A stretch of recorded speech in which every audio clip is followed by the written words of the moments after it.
She invited me to a family dinner, smiled like nothing was wrong, and I had no idea she was about to humiliate me in front of everyone who ever mattered. At least, not yet. I remember standing in front of the mirror that evening, smoothing my dress, telling myself this was just another awkward family gathering. I told myself I was overthinking it. I always did that, making excuses for people who never made excuses for me. Family dinners were never easy. They were loaded with expectations, quiet judgments, and the kind of smiles that felt sharp around the edges. Still, I went, because I believed family meant safety, because I believed showing up mattered. That belief would cost me more than I realized. My name doesn't matter as much as what happened that night. I was in my early 30s, recently divorced, rebuilding my life piece by piece. Not glamorous, not tragic enough to earn sympathy, just real. I worked hard, paid my own bills, tried to stay invisible when people whispered. And yet, somehow, I was always the topic. The invitation came from her, my sister-in-law. She framed it as a peace offering, a fresh start, a chance to bring the family together after months of uncomfortable distance. I should have questioned why she suddenly cared. But when someone invites you to a family dinner, you don't expect family dinner drama. You expect small talk, overcooked food, maybe a passive-aggressive comment if you're unlucky. You don't expect public humiliation. When I arrived, everything looked normal. Too normal. The table was beautifully set. Everyone was already there. Conversations stopped for half a second when I walked in, just long enough for me to feel it. Then the smiles returned. She hugged me tightly, whispered how good it was to see me, and guided me to my seat like a gracious host. If I didn't know better, I would have believed her. But something was off. Every compliment felt rehearsed. Every laugh lingered a second too long. I caught glances exchanged across the table. Quick looks, loaded looks. This wasn't just dinner. This was a stage, and I was the only one who hadn't rehearsed. As plates were passed around, I tried to relax, tried to remind myself that paranoia was a side effect of stress, that not every silence meant judgment. Still, my chest felt tight. Because deep down, I knew what this was becoming. I had seen this pattern before, the slow setup, the careful positioning, the kind of moment that turns into revenge later, when you finally understand what you were meant to endure. But at that table, under warm lights and forced laughter, I hadn't connected the dots yet. I didn't know that karma was already moving quietly in the background, and I definitely didn't know that this family dinner would change the way I trusted people forever. At first, the conversation stayed harmless. Work updates, weather complaints, stories everyone had heard before. But then the questions started drifting toward me. They were subtle, soft, wrapped in concern. "So, how are you really doing?" someone asked, smiling politely. Not, "How are you doing?" but, "How are you really doing?" The kind of question that sounds caring but invites commentary. I answered carefully, short sentences, neutral tone. I had learned that lesson the hard way. That's when she leaned in. My sister-in-law tilted her head, the way people do when they pretend to empathize. She said my name gently, like she was worried about me. "I just hope you're not struggling financially," she said, out loud, at the table. The room went quiet for half a second. Not shocked quiet, expectant quiet. I felt heat rush to my face. I laughed it off, said I was managing fine, that I was working a lot, that everything was under control. She nodded slowly, too slowly. "Well, that's good," she replied, "because starting over at your age isn't easy." There it was. Not an insult, not yet, just a reminder, placed delicately in front of everyone. This is how family dinner drama begins, not with shouting, but with tiny cuts disguised as concern. The comments kept coming, a remark about how brave I was to show up alone, a joke about how dating these days must be exhausting for someone like me, a question about whether I'd considered moving back home if things got too hard. Each line landed softly, but together they built something heavy. I looked around the table, hoping someone would interrupt, deflect, change the subject. No one did. Some people avoided eye contact, others watched closely, like this was entertainment. That's when I realized this wasn't accidental public humiliation. It was coordinated. She wasn't just talking to me, she was talking about me, using me as a reference point, a cautionary tale. And the worst part? She never raised her voice, never sounded cruel. That's how gaslighting works. If you react, you look unstable. If you stay silent, the narrative writes itself. So I stayed calm, smiled when expected, answered when necessary. Inside, something was unraveling. I started replaying moments from the past, comments she'd made, stories she'd accidentally shared, things I had brushed off. This wasn't new. This was just the first time it had an audience. As dessert was served, she cleared her throat and glanced around the table.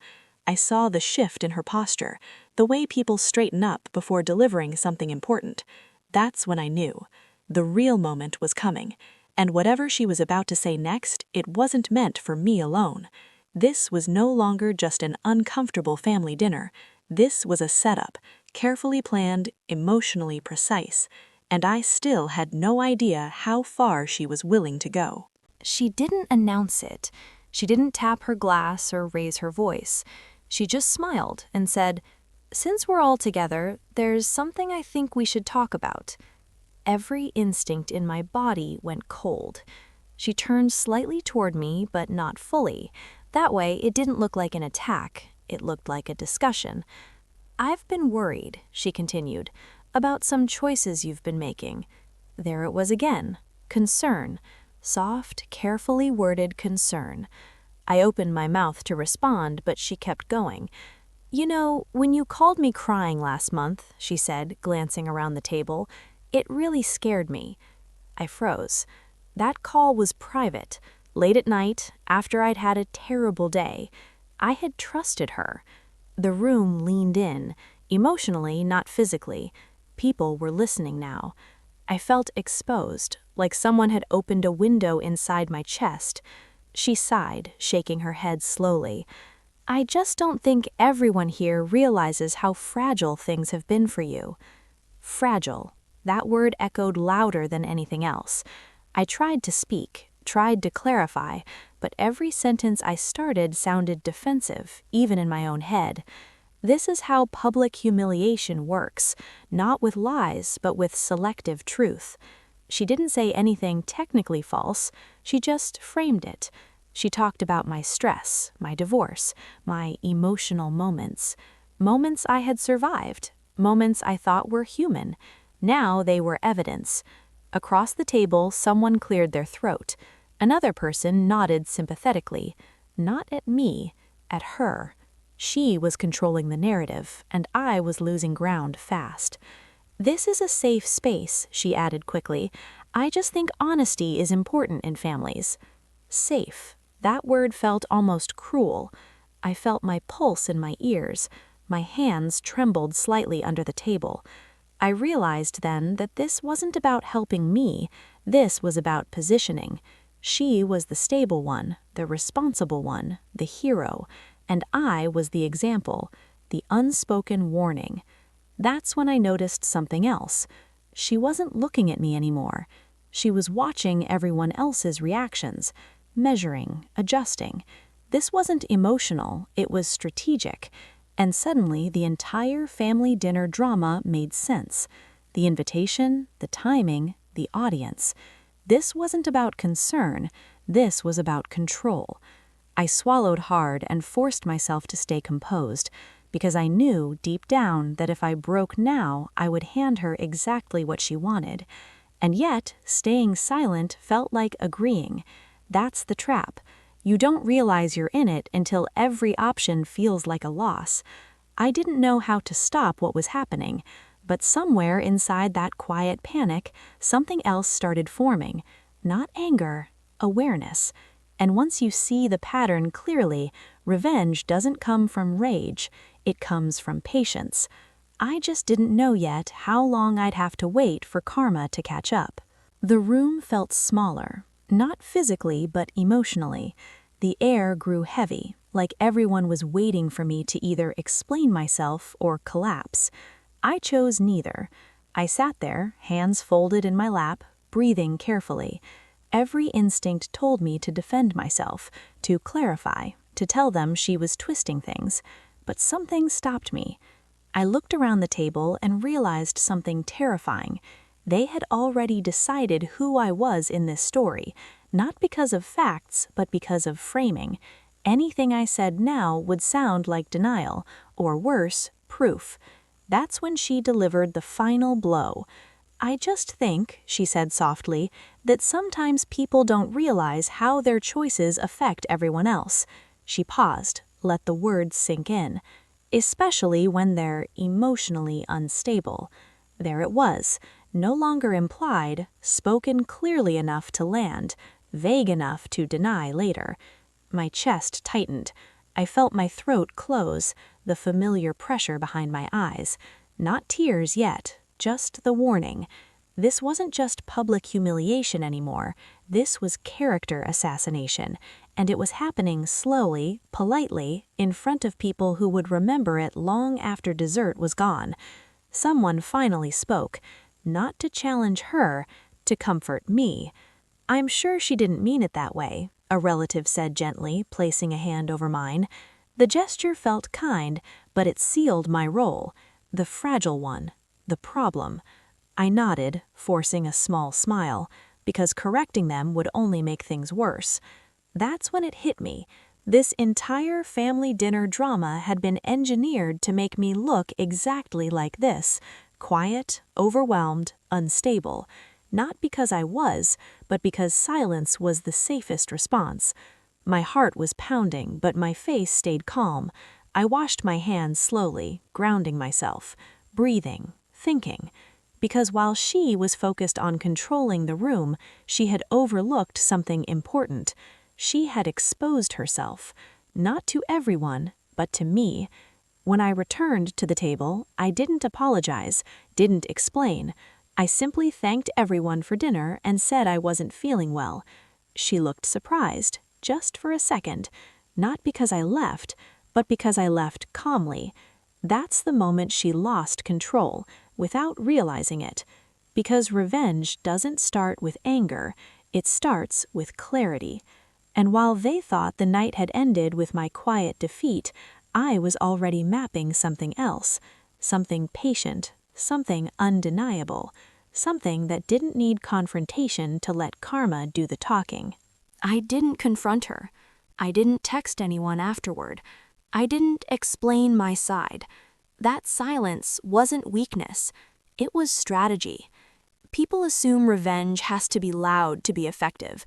They expect shouting, exposure, dramatic exits. But the most damaging moves happen quietly, when the other person thinks they've already won.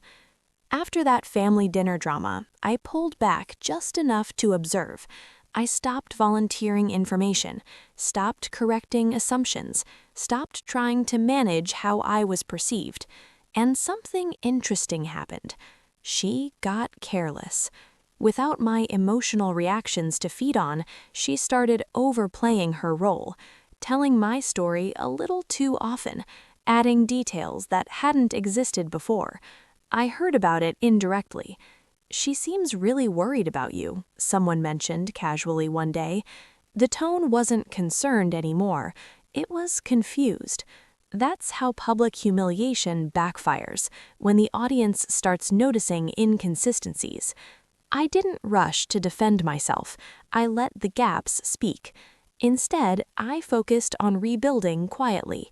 I stabilized my finances, took on extra projects, documented everything: emails, timelines, conversations. Not obsessively, methodically, because clarity beats emotion every time. Meanwhile, she kept positioning herself as the responsible one, the caretaker, the truth teller. But the more she talked, the more people noticed the pattern. Every story placed her at the center. Every warning made her look superior. Every concern subtly elevated her status. It stopped sounding like care. It started sounding like control. That's when the first crack appeared. A family member asked me privately, "Did you really say all those things she mentioned?" I didn't answer defensively. I didn't accuse her. I simply said, I shared a difficult moment with someone I trusted. I didn't expect it to become dinner conversation. I let the silence sit. People are smarter than manipulators assume. They just need space to notice. That's the part no one tells you about karma. It doesn't rush. It waits until the person reveals themselves fully. And she did. At another gathering, one I wasn't even at, she repeated the same story again, but this time someone gently pushed back. "Didn't you already tell us that?" they asked. A harmless question, but her reaction wasn't harmless. She stiffened, corrected herself too quickly, added a detail that contradicted an earlier version. That's all it takes. Once doubt enters the room, it doesn't leave quietly. I never asked anyone to take my side. I didn't need to. I just stayed consistent, calm, stable, unbothered. And in contrast, her behavior started standing out, sharp against my silence. That's the real revenge. Not destruction, exposure through repetition. By the time people started seeing the truth, I was already somewhere else emotionally, free. And she was still trying to control a narrative that no longer belonged to her. I didn't hear about it right away. That's how you know karma is real. It doesn't announce itself. It just starts rearranging things when you're no longer watching. Weeks passed after that infamous family dinner drama. I stayed distant but polite, present when necessary, invisible when possible. And slowly, the tone around her began to change. At first, it was subtle. People stopped asking her for updates about me, stopped nodding automatically when she spoke, stopped reacting with sympathy. Instead, they started asking questions, not accusatory ones, curious ones. Why are you so involved in her situation? She seems fine every time I see her.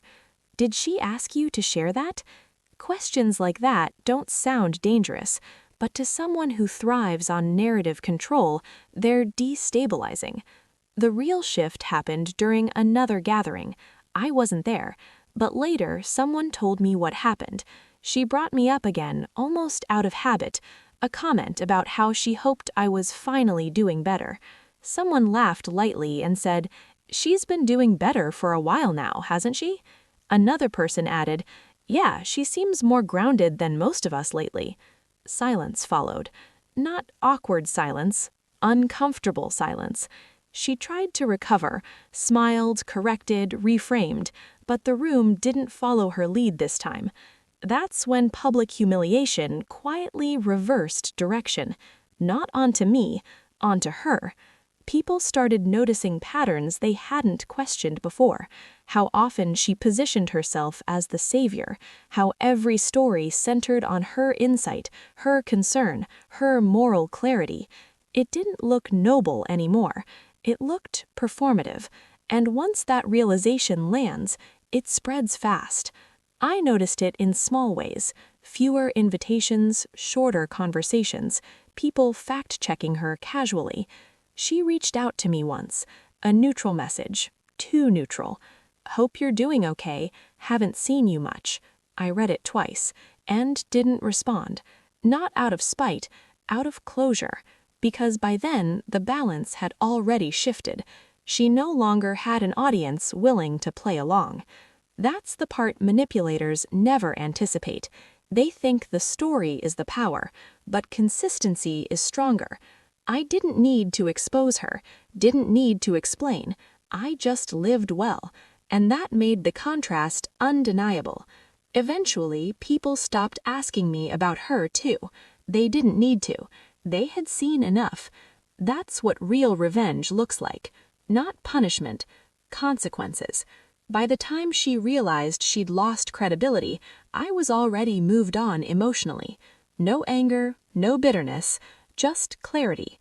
Because when karma arrives naturally, it doesn't feel dramatic. It feels fair. After everything settled, life didn't suddenly become perfect. There was no dramatic transformation, no cinematic victory moment. What I felt instead was something quieter, and much more powerful: peace. For the first time in my life, my nervous system wasn't constantly bracing for the next comment, the next joke, the next subtle act of humiliation. I wasn't waiting for approval that never truly came. The absence of my mother in my daily life left a strange emptiness at first, not because I missed who she was, but because I mourned who I had hoped she could be. That grief surprised me. People don't talk enough about grieving someone who's still alive, especially when that person represents family betrayal you never wanted to acknowledge. But once I allowed myself to feel it, something shifted. I stopped blaming myself. I stopped replaying conversations, wondering how I could have handled things better. I stopped believing that love required endurance. That's one of the hardest lessons to learn. Love isn't proven by how much pain you tolerate. It's proven by how safe you feel. As my life grew quieter, it also grew fuller. I made friends who didn't joke at my expense. I built confidence slowly through consistency, not validation. I learned that boundaries don't make you cold, they make you honest. The story people told about me changed, too.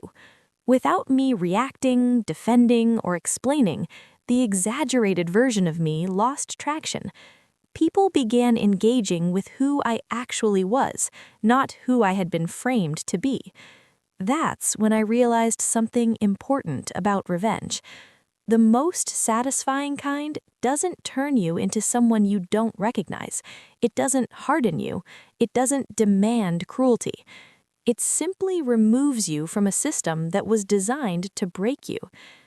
My mother and I are still distant.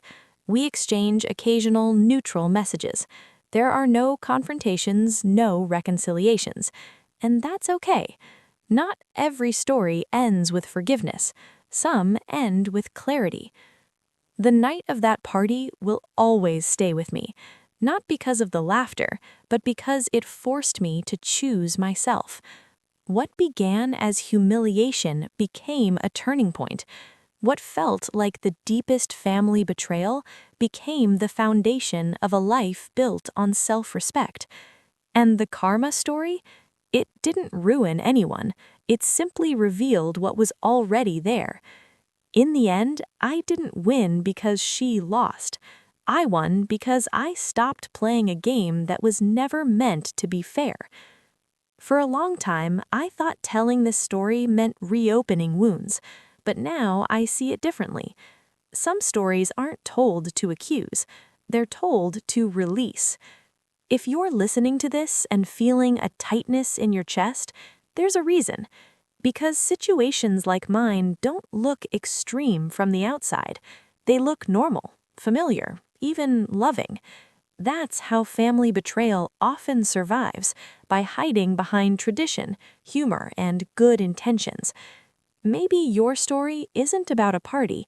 Maybe it's about a joke that went too far, a boundary that was ignored, a moment when you realized love was being used as leverage. And maybe, like me, you stayed quieter longer than you should have, because walking away from family feels harder than enduring humiliation. I want to be clear about something. Choosing yourself doesn't mean you're cruel. It doesn't mean you're ungrateful. It doesn't mean you failed. Sometimes it simply means you noticed the pattern and stepped out of it. That's the hardest part people don't talk about when they talk about revenge. They imagine payback, but real revenge is reclaiming your peace without becoming bitter. And real karma doesn't need an audience.